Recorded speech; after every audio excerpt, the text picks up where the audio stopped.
The Gemini 810 and 980 diode soft tissue laser kit comes with everything you need to get started. Please read thoroughly the instructions for use booklet contained in the kit before proceeding.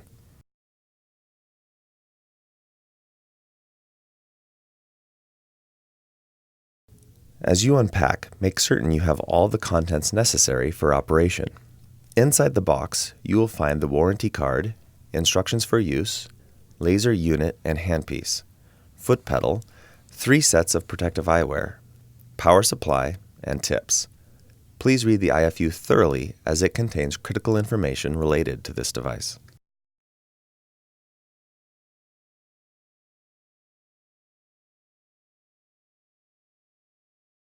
Once the contents are unpacked, go ahead and plug in your laser to a power supply.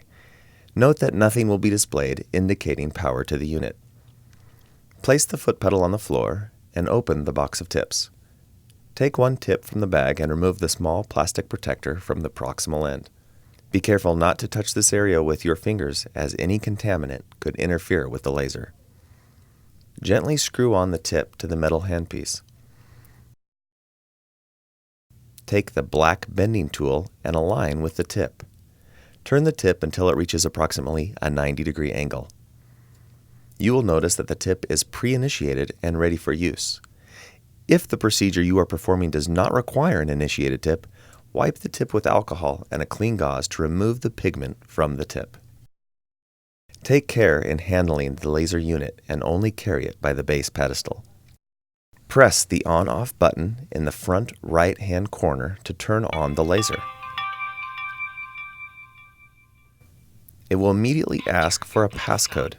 That code is arrow up, arrow down, arrow up, arrow down. Please select wavelength. Next, you will select the desired wavelength, 810, 980, or dual. You can then adjust your power setting manually or select your procedure from the list of preset procedures. General dentistry. Once toggled to your power setting or preset procedure, hit the Active Standby button in the middle of the touch keypad. Gingivectomy active. Note that with the Gemini in active mode, it will fire on a depressed foot pedal. Without touching the foot pedal, the tip and laser are not firing. To adjust tip illumination, simply press the tip illumination button, which toggles between low, high, and disabled. Illumination disabled. To adjust the aiming light, press the aiming light button and use the up and down arrows to select the desired intensity of the aiming light.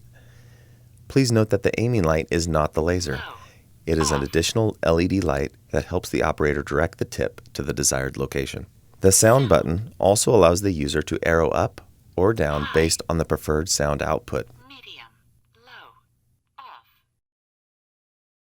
Low, medium. Voice confirmation disabled. The voice confirmation button toggles between enabled and disabled to your preference. At any time, the laser can be turned off by the stop button in the lower left-hand corner. The unit can be unplugged and on a full charge will last approximately 90 minutes. The battery indicator in the upper right-hand corner will display the current status.